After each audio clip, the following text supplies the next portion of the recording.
Welcome to the 2026 NFL offseason, where we will analyze all the different moves that are going to be going on here. But one thing is locked in for sure: Chicago Bears, three-time offseason champs, in the making.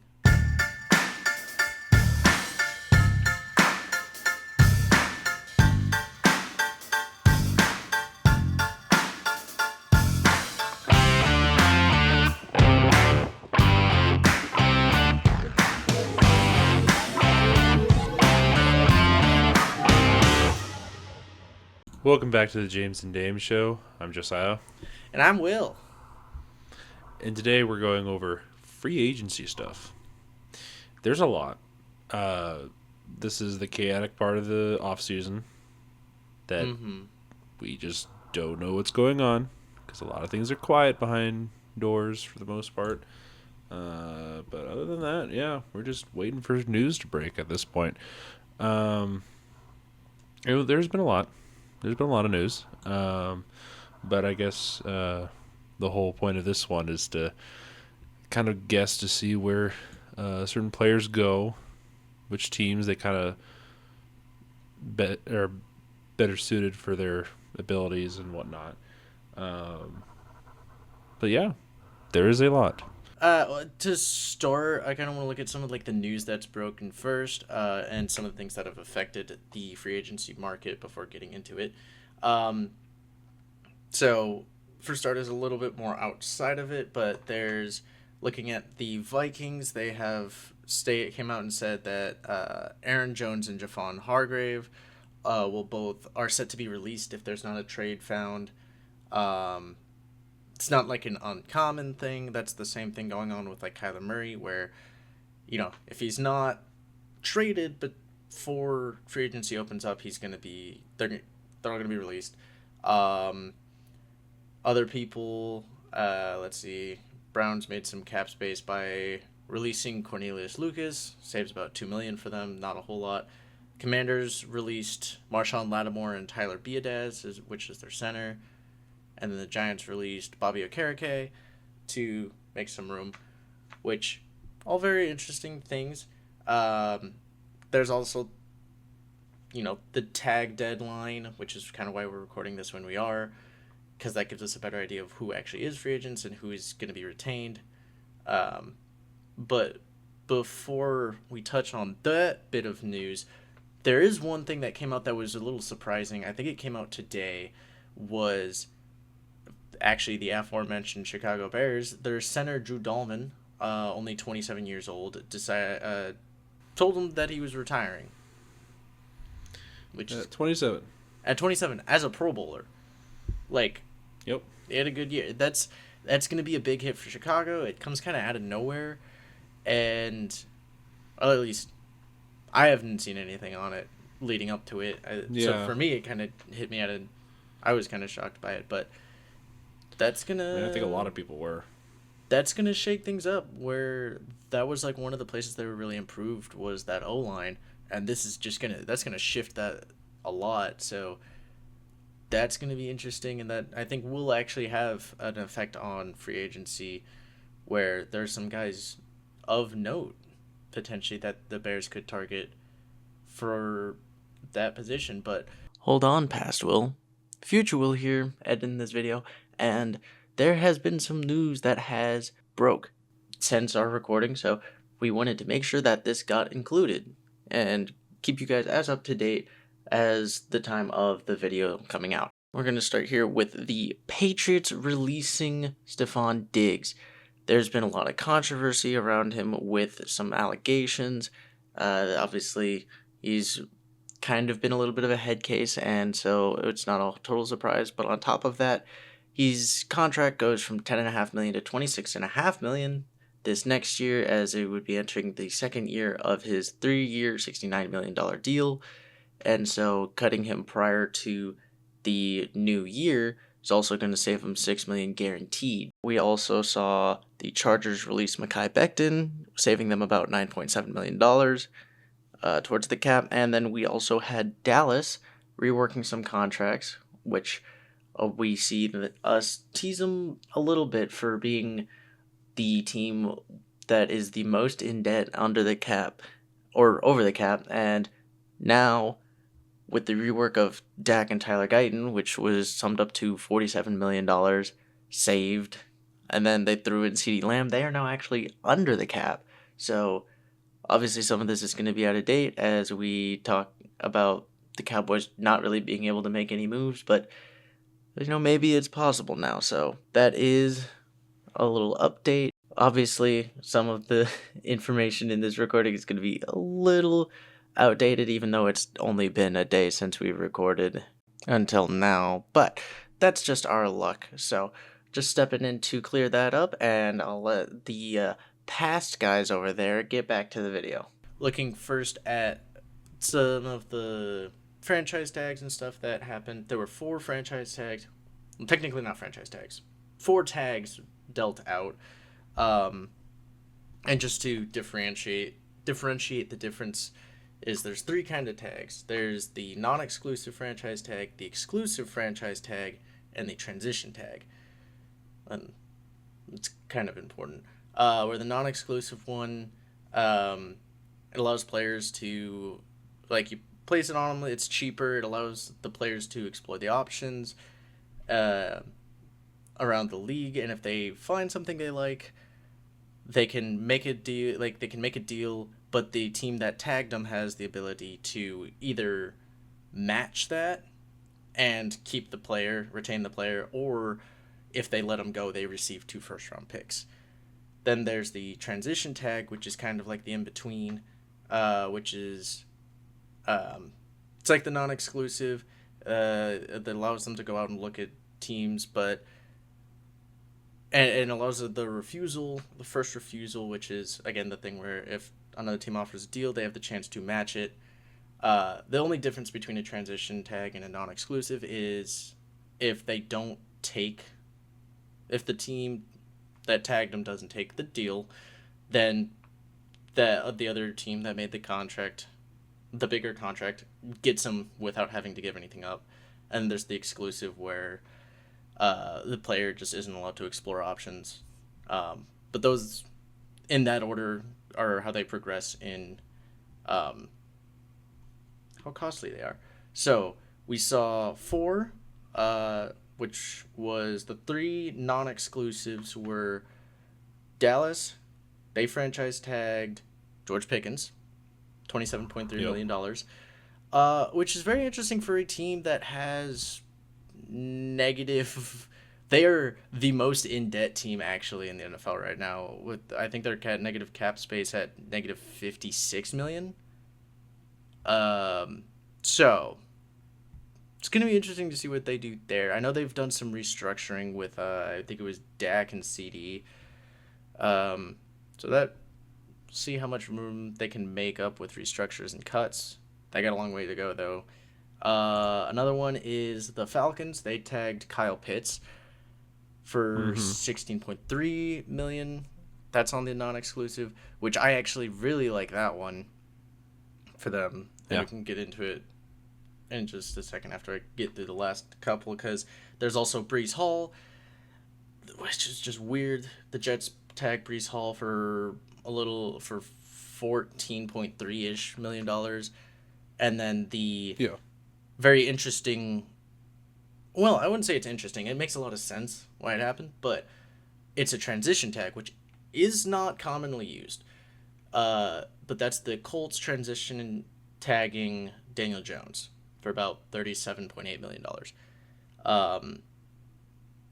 I'm curious to see what you kind of think about some of these tags, which ones you like and don't like, because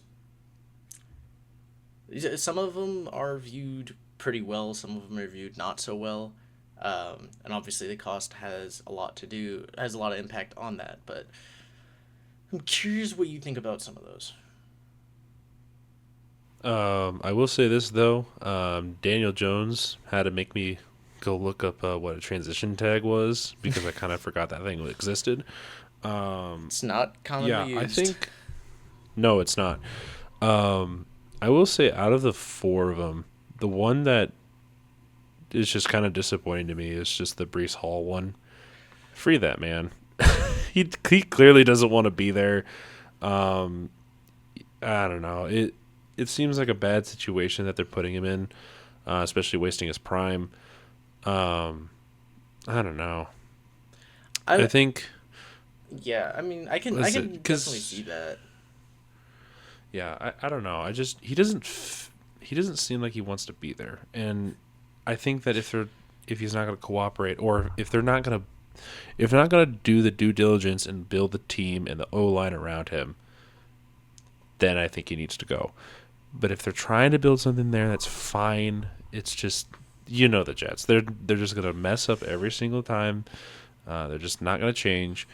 Um, I am very proud that the Falcons did franchise tag Kyle Pitts. Hmm. Very smart move because he's really good. Obviously, there's the trend of, oh, wow, he doesn't get used because Arthur Smith, blah, blah, blah, blah, blah. He's still a really good, weapon. Like, he's just going to continue to be that way once you finally utilize him correctly. Um, but let's see here. Yeah, Daniel Jones. I think that will work well with the Colts, especially after year one of him just happening to, win out the starting position against Anthony Richardson. So um, I think if he continues to develop, I think he can be a decent solution for a while. Then they just have to focus on other things for a while. Um, yeah, I don't know. I think all of them are decent except the Brees Hall one. So Yeah, the Brees Hall one. Now, I will say, looking at like if you look at the Jets situation, all they pretty much have on offense right now is, I mean, I feel like everyone forgets about it, but they do have Garrett Wilson. He is there. Um, but I know. other than that, like they don't have a great offense, but they do have a very No. young O line with a few pieces. Like they have a few pieces that they kind of need to find some replacements for. But for the most part, you have gotten tackles the last 2 years in the first round. Like they're in a pretty solid spot to build out a good O line for him. And Brees Hall, he's proven to be a pretty useful and valuable running back in the league. Um, Mm-hmm. and he's again 14.3 million. That's up there as far as what he probably would be making this next year. But also as a running back, it's you kind of want to get on a bigger deal because your primes for running backs are shorter and earlier, which is unfortunate. So it kind of can mess with him a little bit, but I'm curious to see what they do. I think a lot of the issues with the Jets right now is also just coaching and management. Um, Kyle Pitts, again, I kind of agree with you where I like it for the Falcons. I like it a lot. Kyle Pitts could have, again, gotten a bigger deal. Um, yes, someone could look at Kyle Pitts and be like, hey, he's worth like maybe going and paying more money, getting a bigger deal. The issue there is you'd have to, because it's the non-exclusive tag, to where if anyone wanted to actually make that happen, they would have they would have to pay up 2 first round picks, and that's a steep price for even some of like the best tight ends. Um, but I think the most interesting situation is Daniel Jones because 37.8, that's a little less than what I would have expected. I would have expected Daniel Jones to be around 40 million. Obviously, there's the question marks with his injury. Coming back from Yeah. that, like if you don't have the injury, well, I think if you don't have the injury, you sign him straight away, and I think that's kind of Oh where yeah. the disagreement came in. But 37.8 with the injury, that feels honestly about right. Maybe a little less. It feels like a little bit cheaper. Like they save a little bit of money, because again, I think he could have been around 40. But the issue is they use the transition tag, which again, part of it is because the transition tag is cheaper. But the thing is, a team can come in, offer him something that he wants, And unless the Colts match whatever it is, if some team is willing to give him 45 million a year for like 2 or 3 years and be like, hey, because we saw enough out of him with the Colts to know that he can be good, they can swipe him straight away from the Colts, and the Colts get nothing. Now, maybe they're willing to match whatever anyone does, and they just want to get a good market value for him, and they're just like, he doesn't want to talk to us. We can't get it done with him, so we'll let someone else get it done with him, and then we'll just make that deal our deal, and basically steal that. Maybe that's what they're looking for. I don't know, but I think It's very it could possible. I think it could be a legitimate case where, because they use the transition tag, we could see someone actually try and swipe Daniel Jones, who, again, could potentially be a valuable prospect for teams. And there's a few teams where I could actually see that being the case, because there are a few teams that need quarterbacks, like the Cardinals and the Dolphins, who are moving on from their quarterbacks, the Jets. There's a lot of cases. So it's interesting to see what they do there. But that is what basically just the franchise tag was. There was only a lot of people who didn't get franchise tagged. And I think one of the most interesting ones to not have gotten franchise tagged, I think a lot of people talked about it. Well, there's a couple. I think the two most interesting ones is it still applies to the Colts, is they chose to tag Daniel Jones over Alec Pierce, who is a pretty promising receiver, and I think letting Pierce walk and sticking with Jones is gonna put a little bit of weakness in the Colts receiving game, and so that was an interesting move. But again, a team can only tag one person per off season, so they had to make a decision, and going with your quarterback isn't the most surprising when you can't get a long-term deal. What was surprising to me, though, was Kenneth Walker not receiving the franchise tag. I think a lot of people expected it to happen. I'm not necessarily gonna say that it's not a good idea to not tag him. I'm just kind of surprised when you're where the Seahawks are. I mean, they have a few people they could have tagged, but I felt like after the the postseason he had, that they were gonna do something to try and lock him up for a few more years. And again, they still have the opportunity to go after him in free agency. It's just they don't get any priority now. They have to compete as much as everyone else to try and get him to agree to a contract, which is it's going to be tough. He's going to be someone who's going to get looked at quite a bit. But there's a few guys actually who are going to get looked at quite a bit, and that's Easily. that's where it gets interesting. So we have a list. We've each picked out a few players that we kind of felt like had good fits in certain places. So we've all heard the Malik Willis Ooh. situation. Mm-hmm. So there are quite a few options of where he could go. This is one of the ones where I'm not entirely sure where he's going. Mm-hmm. Mostly because of the teams that need a quarterback are plentiful right now. Cardinals, Jets, Dolphins, maybe Dolphins. I don't know. Well, I don't know what's going on over there. There's plenty of teams that could use Malik Willis.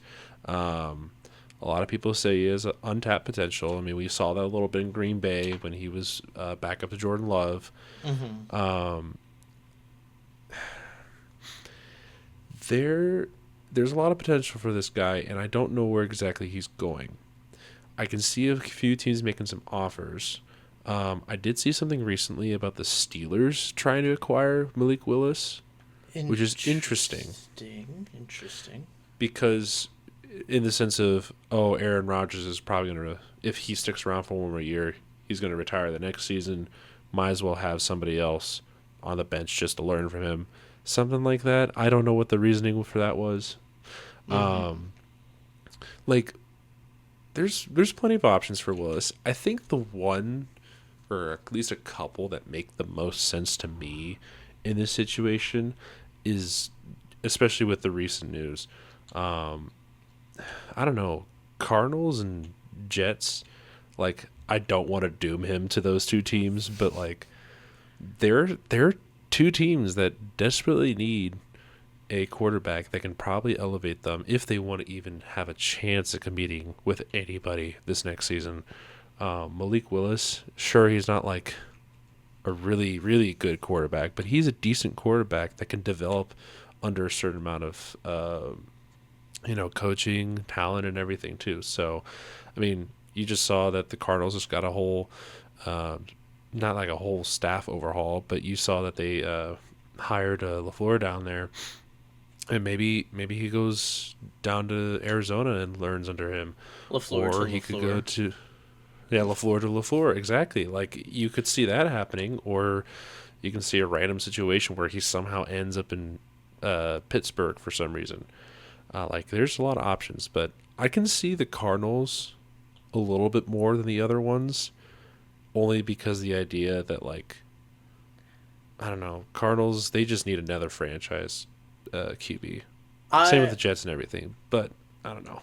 I will say because It, I think the three teams that are like desperate need of a quarterback for next year are the Cardinals, who have already admitted they're moving on from Kyler, so they have no one currently otherwise. The Dolphins, who, while they haven't decided what they're doing with Tua, they have said that they're moving on from Tua as their starting quarterback. They just haven't decided if they want to trade him, cut him, or just Brown's treatment and stash him away. Betchem. Yeah. Um, or the Jets, who are just the Jets. Uh, I will say Malik Willis was one that I actually kind of had picked out. I think No. the two destinations that make the most sense to me would be the Dolphins and the Cardinals. And Okay. I actually also went with the Cardinals because it's a safe bet. It kind of feels like that. It's a little bit like that Sam Darnold, but less. Not quite the same thing as well, because you're bringing in this young quarterback who did pretty well as a backup. We've seen a few guys get a chance as after a good stint as a backup to compete for their job. The Cardinals are in Oh a yeah. situation where again they don't have a quarterback, but what they do have is you have this offensive coach coming in Mike LaFleur, who is going to want a quarterback, but they're not in a position to really take one in the first round of the draft. If you want to take like a sneak peek at the draft, Cardinals they pick three, but the only real top of the draft kind of guy is Fernando Mendoza, who's probably going one. So there's the potential, and this is I kind of have married this idea of some team probably doing it. I could see the Cardinals doing it. Um, I could see it working really well for the Cardinals here if they make the leap for it. But go out, get Malik Willis, and he's gonna get a chance to compete for a job. At the very least, you have a solid backup, but you go out, you get him, and you maybe give him a kind of Sam Darnold like deal where it's like maybe 2 years, 20 million, 2 years, 15 million a year. For like a quarterback in that range, I think that's very fair. But also at the same time, he doesn't have you don't have to be locked into him, and they're gonna be picking pretty much top of the second or potentially trade up in the first, towards the bottom of the first, and take a guy like Ty Simpson or some of these other quarterbacks who they're not top of the first round talents, but they do have some solid measurables that could be, with some lower expectations, the kind of guys that can compete with a Malik Willis. And it's this kind of thing. It puts you in a little bit of limbo, but you don't have to commit to Malik Willis, is the thing. So I like a lot the idea of Malik Willis to the Cardinals. I do think the Dolphins also make some sense because it's a southern state, but also like there's also the fact that the Dolphins hired Jeff Hafley, who was the Packers DC, so he also is familiar with him, and maybe he's able to sweet talk him over there. But I kind of married him to the Cardinals, and the Cardinals maybe taking a quarterback in the maybe high second or third round, and taking a swing on a guy and just letting them battle it out. I really like the idea of that for the Cardinals. So the first one my first choice is to talk about, just because it feels like it's a big name, but it's not super significant. Obviously, there's some questions behind it as well, but it feels like the most obvious option, and that's gonna be for me Tyreek Hill to the Chiefs. That just feel like Yeah, that's kind of obvious. it doesn't feel like, he's getting older. He's dealt with injuries. It doesn't. I don't know who really. It doesn't feel like anyone else really has the kind of interest that the Chiefs, who are receiver needy, because a lot of the guys have not worked out great, and some guys have left. I think Hollywood Brown is also in that list of free agent receivers. I believe he is. Rashee Rice is either had been injured or getting in more trouble, and Xavier Worthy has not really stepped up as much as you would have hoped, and they kind of need a guy. Yeah, they not only could look to the draft, they probably will look to the draft, but bringing a guy like Tyreek Hill back, it feels like the only team that would actually be excited about that option. While any other team would be like, "Oh, we got Tyreek Hill, yay!" Oh, yeah. And I think Yeah. Tyreek Hill would enjoy going back to KC. So I had that one was like my layup. It was a gimme to me. Yeah, especially with the idea of reuniting the original three: Mm-hmm. Kelsey, For one last run. Hill, and Mahomes. Yeah. Yeah. So maybe that's what the story is this next year. Man, One last run, One last something run. like that. So, one of the players that I have been eyeing, particularly, Mm-hmm. Jalen Phillips. Ooh, okay. I like the guy. He's a really really solid uh, player, and I think that he could very well make a bunch of money if he wants to. Obviously, you did mention that obviously uh, free agents are just kind of looking for the best situation. Really, um, I I don't know really because like Jalen Phillips, he could very well stay with the Philadelphia Eagles, We could. but he could also jump ship and go somewhere else. Um, there was the idea that the Patriots might take him. Yeah. I've been hearing that a little bit. I've also just been hearing that he could just go to another random team that just needs a defender. Really, um, obviously the teams that come to my mind are like, oh, I don't know, the Bengals that need a defense. Yeah. Um, but you know the Bengals aren't doing that anytime soon. Um, other than that, yeah, I think Phillips, between what I've seen, he's either staying an Eagle or he's going to end up going to a team like the Patriots or something. Because with a defender like that, you're going to need to pay him some, a little bit of dinero. You need some money to pay this guy. And I think that with a good contract, he can easily be a long-term solution for any defense, really. He can be a core piece for a long time. Just kind of depends who takes it. But knowing the Eagles, they might be able to hold on to him. So I think it's like 70% of his chance of him staying where he is with the Eagles. There's always that little bit that's just like he could jump ship. He could go somewhere else. But I'm gonna kind of stick with the Eagles with this one because I know he's not one of like the big free agents. Not that he's like not a big name, but He is he's like not the main. probably He's not the main. third He's not the edge. main focused. Yeah, I think he's like probably edge 3 in this free agency class. Yeah, but he's a player that I've just liked watching this guy play every single Sunday. It he, I don't know. I'm a sucker for this guy. This guy is really good, and I think that if he stays with the Eagles can have a really solid defense for years to come, centered that all around him. But I don't know. It just kind of depends on what they want to do there. So that's my I piece on that. Yeah, that's fair. And I'll be like again, I'll be honest. I have a lot more for the offense, but I am going to play with that idea, with the hypothetical that he actually does move on. And I actually have a guy here for the Eagles that I think could fit really well. Now, I think the top two edges right now, they're the win now edges. I think is going to be how they're viewed, which is Trey Hendrickson, who has Mm-hmm. finally gotten to the point where they're parting ways, Yep. finally, and It only Khalil took him Mack, 3 years. who has said he will be playing next year Mm. but has not re-signed with the Chargers. Could he go back to the Chargers still? Yes, I think that's very possible.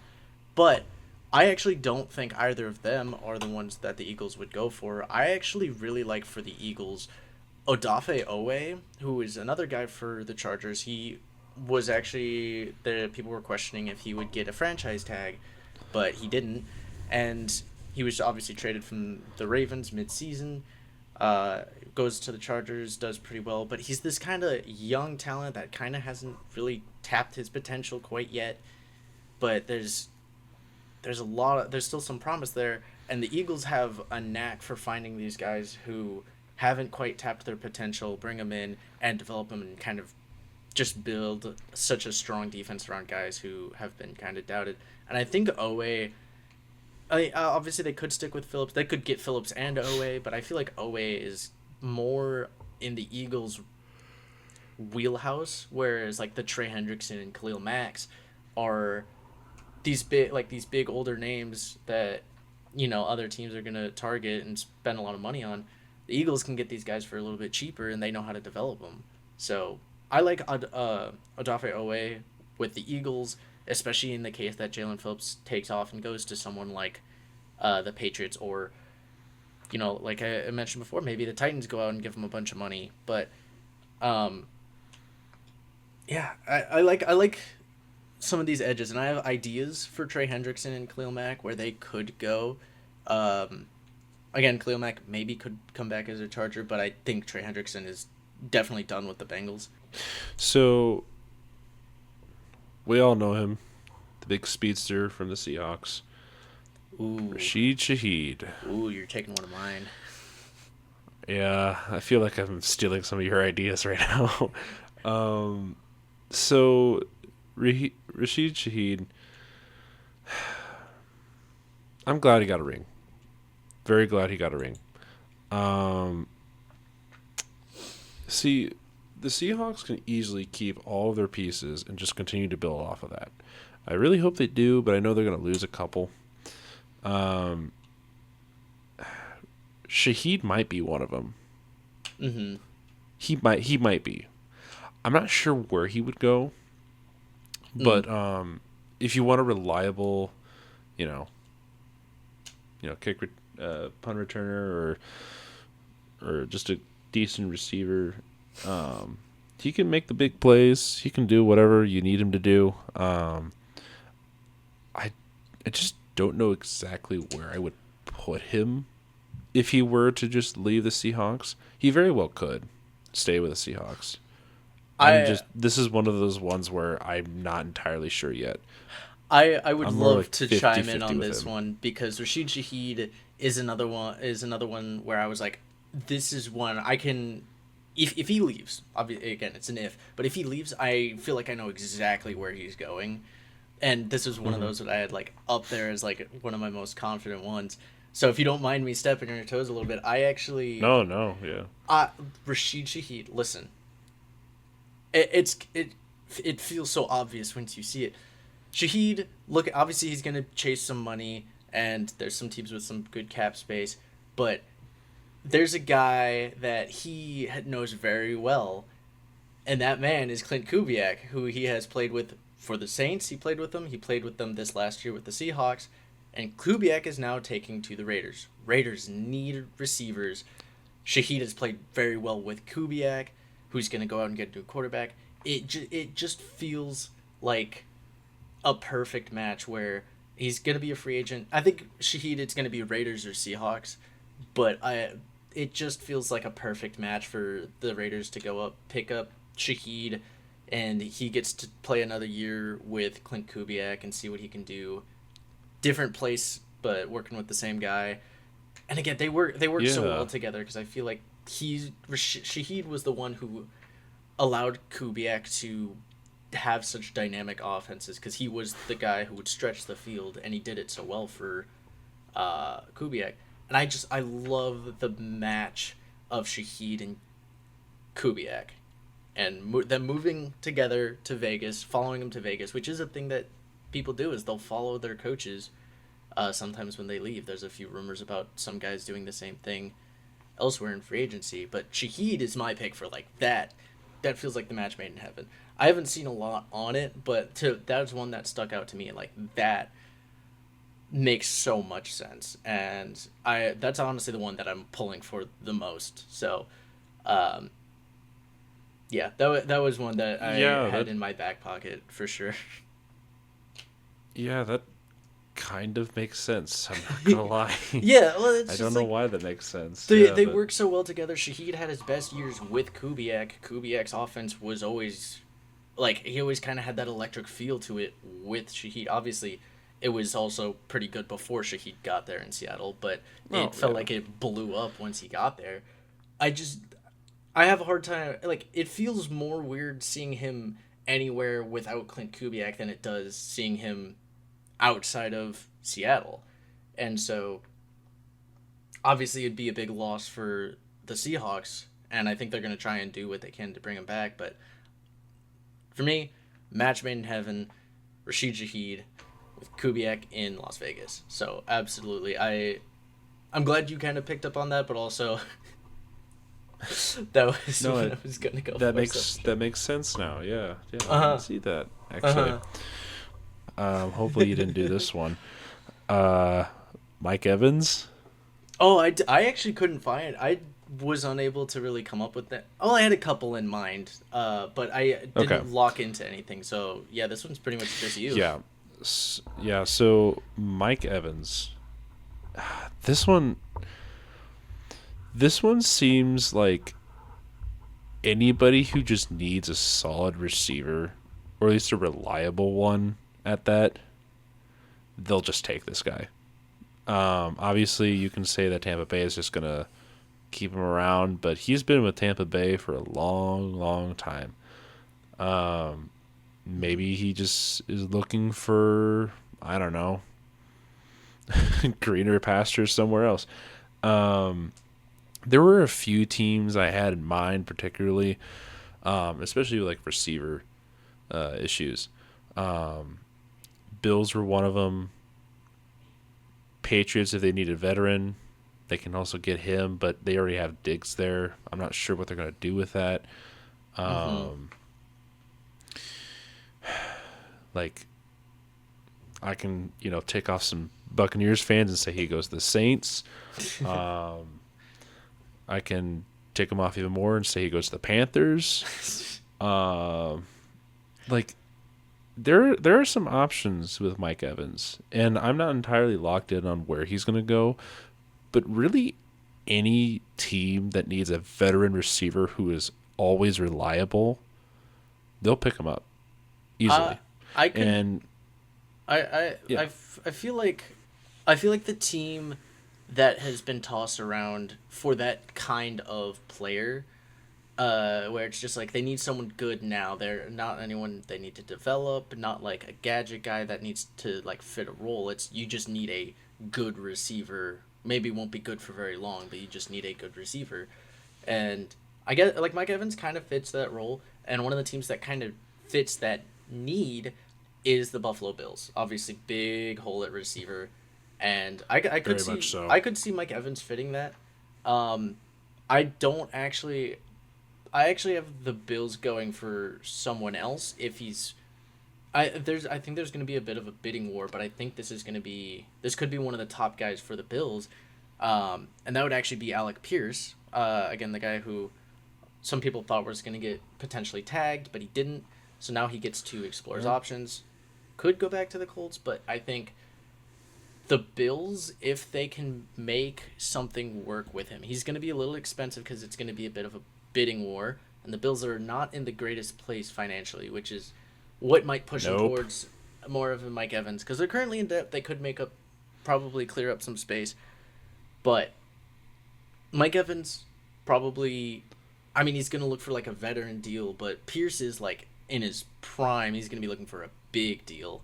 So if the Bills are willing to actually make room in the cap to go out and get someone, I think Alec Pierce is a good target. I just don't. The question is going to be, can they make room for the money there? But Mike Evans is an interesting one, and I would be curious to see where he goes. Um, but man, I'm curious. I want to see before just going down the list because I want to know what you think about Trey Hendrickson or Khalil Mack, one or both. Like, Yeah. because they're like people have been waiting for Trey Hendrickson to hit the market for years, and Oh my gosh, yes. I think he's gotten a little bit less exciting over the years. But now Khalil Mack's there as well, who's done well pretty much everywhere he's been. He's had some like not great years, and then he's had really good years. But I mean, with the Chargers, he's proved that he still can do it. So Fair. I'm curious if you have a piece. I know I have an Oh, I have a idea. couple. I'm actually going to answer both Khalil Mack and Trey Hendrickson at the same time. Oh, So, I have been seeing something that's kind of like been sitting at the back of my mind for a little bit. mm-hmm. I really like the idea of Trey Hendrickson unironically going to the Baltimore Ravens. Interesting. Unironically, I think that's a really good fit for Trey Hendrickson. Hmm. For Khalil Mack, for Khalil Mack, um, this one I'm not as confident on, especially with how the defense has changed there. But wouldn't you like to see Khalil Mack go back to Back to either the Raiders or the Bears? the Bears would be really interesting. Um, the Raiders would be really funny to me. Um, It would be really funny. And that's what I'm saying. Like, would it, like, those two teams, you got some funny there because Khalil Mack has done really well, obviously. Like, going in division, going back to the Raiders, I think would be a funny, uh, you know, circle to kind of close that and pairing him up with Max Crosby if he stays. That's a interesting threat right there. And then if you send him off to Chicago, I mean, you already have a scary defense as it is. Put yeah, Khalil Mack on that. I think that defense becomes top three, if not best defense in the league. yeah. But we'll see. That's fair. Bears, compared to the Raiders, Raiders have a lot of cap space compared to the Bears, who are a little bit like similar to the Bills, a little bit in debt. They're not over $10 million in debt, but they are No. in debt, so they'll have to make some space for that to work. Um, but like, I'm gonna be honest, I haven't locked in on any of them for this, but I have a few ideas for these guys. Um, and it kind of goes back and forth between the team and the team options and the player options. So between Trey Hendrickson and Khalil Mack, I can see either one of them going to the Commanders, and Yeah, very easily. Yeah. I I kind of forgot about them. I kind of feel more like a Trey Hendrickson, but I could also see Khalil Mack, and if that is the case, things would shift. Things would shift pretty easily, um, because I could see Trey Hendrickson going to the Commanders, and then in that case, I could see someone like Khalil Mack actually going to the Ravens, where I think personally I don't see Trey Hendrickson as much of like a Ravens kind of edge. I don't think he quite fits as much where he's a little bit of the bigger like the bigger guy who on the edge, and I feel like Khalil Mack kind of fits their style a little more. Um, Okay. but if say like Trey Hendrickson goes somewhere like uh maybe he goes to someone like the Bears, and you see Khalil Mack go to the Commanders. Then I could see someone with the likes of Kayvon Chason going to the Ravens then, where I think the Ravens might look for an edge, but again, maybe they look to the draft. So who knows? But I think Yeah. there's a few teams looking for edges, and then there's a few teams looking for edges, and where one gets taken, the other ones will like have a domino effect of where they can go. Because I could see like Commanders, they have a lot of money, so they're probably going to be able to be like, hey, come here. They'll be one of the teams with the biggest say based off of money alone. But then it'll kind of have a trickle down effect from Hendrickson and Mack to the Bradley Chubbs and Kayvon Chasons. But again, maybe Owe or Phillips. I don't really see Owe returning to someone like the Ravens, but maybe Phillips lands in Baltimore instead of, say, a New England or staying in Philadelphia. So edges is one. This is why it was kind of hard for me to pick a team exactly, is because there's such like a trickle effect based off of who the first domino to fall is. I have a bad memory, so I don't know if we talked about him at all, but ETN. No, we did not. He was someone I couldn't figure out. Yeah, he was like the last one I really wanted to cover because the idea that he can go anywhere, I think is a really fascinating idea because he's done really well in Jacksonville.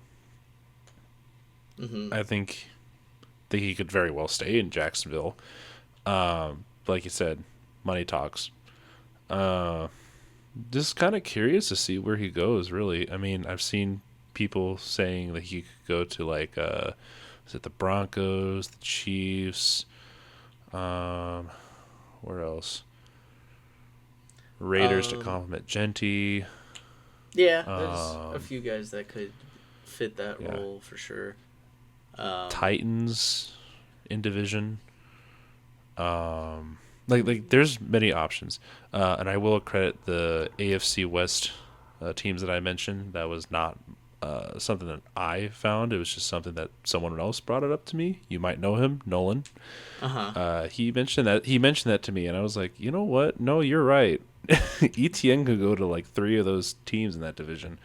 Like it just kind of depends on what they're looking for, really. But ETN can easily stay in division at Jacksonville, or he can go somewhere else. I'm curious to see what you think about him. I know you say you don't have a 100% answer on this guy.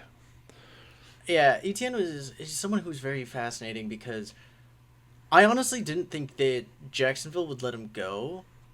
Yeah, I didn't think so either. I didn't necessarily at least test, but they let him test free agency, and he kind of falls again. It's some of the more notable names of differing like levels of experience, but there's a few bigger names. Well, depending on your definition of what a big name is, as far as like receiving backs goes, Travis Etienne very versatile, and he proved this last year that he could do plenty on the ground. He had a really good year this last year, which is why I didn't think they would let him go. But you obviously had the year before where there was a lot of concerns, so I guess it's not entirely surprising. But what we saw this last year, I think he's a pretty valuable guy. There's also Rico Dowdle and Aaron Jones, who again they kind of have that receiving kind of complementary skill set, which I think all 3 of them I had considered the Raiders looking at as a complementary piece to Genty. But yeah, I mean, there's a lot of guys. Etienne, I feel like the Jaguars will look at trying to bring him back, but he's someone who I think will get a lot of looks. I don't know how big of a contract he'll get, and I think that's the thing that kind of bums me out is for the talent he has. I think he's kind of a double-digit, in the tens of millions of dollars per year kind of contract. He's definitely worth it. I fear he's going to fall, like, with the Jaguars not showing the interest they did, I feel like he might end up being like an $8 million a year kind of guy, and that kind of sucks for someone who I think had a good bounce back year. But unfortunately, undervalued. yeah, it's kind of the way the running backs are, and it sucks. But I could see if Seahawks don't bring back Kenneth Walker, I could see him going to Seattle. I know the that's Chiefs. true. The Chiefs are going to look for someone. Honestly, I feel like the Chiefs would look more towards Rico Dowdle. I feel like that makes a little more sense for them.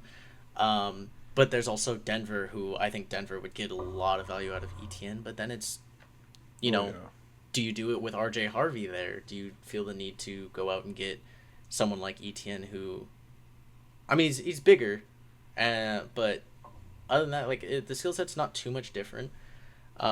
So he's probably going to be someone who complements another running back, but he's someone who I don't really have an answer for, and a lot of the running backs I don't have an answer for. We obviously didn't get to all of the or not necessarily. There's a lot of guys that still have a lot of value in this free agency class. It's not like the most like top tier guys, but there's still a lot of guys in here who have a lot of value to some organizations and are going to get some pretty big deals that we didn't cover, but we more were looking at what we would describe more as like best fits rather than just trying to get everyone or covering the biggest names. But it was just kind of seeing with these guys that we know, and it's like we have an idea where these guys go, and that's kind of what we were diving into. But there are absolutely big names that'll be out on the market, and I'm so excited to see where these end up. And it'll be less than a week's time, coming up next week. Oh gosh! And it will be chaos.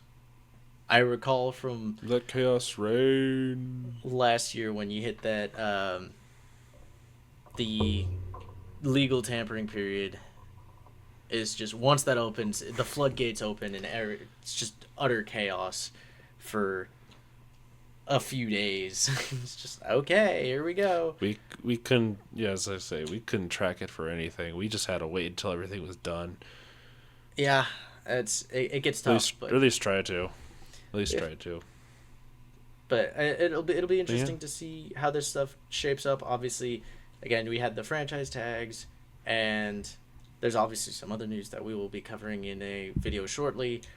But as far as free agency goes, this is kind of our preview to the free agency and allowing us to just take a glimpse into what could happen and what makes sense to us before the chaos is unleashed and we go from, oh, what could happen, to, oh my god, everything's happening. So there's one good chance to sit and like catch our breaths and make some predictions before the storm hits. So hopefully you enjoyed, though. It is always fun to kind of make these lists and speculate a little bit.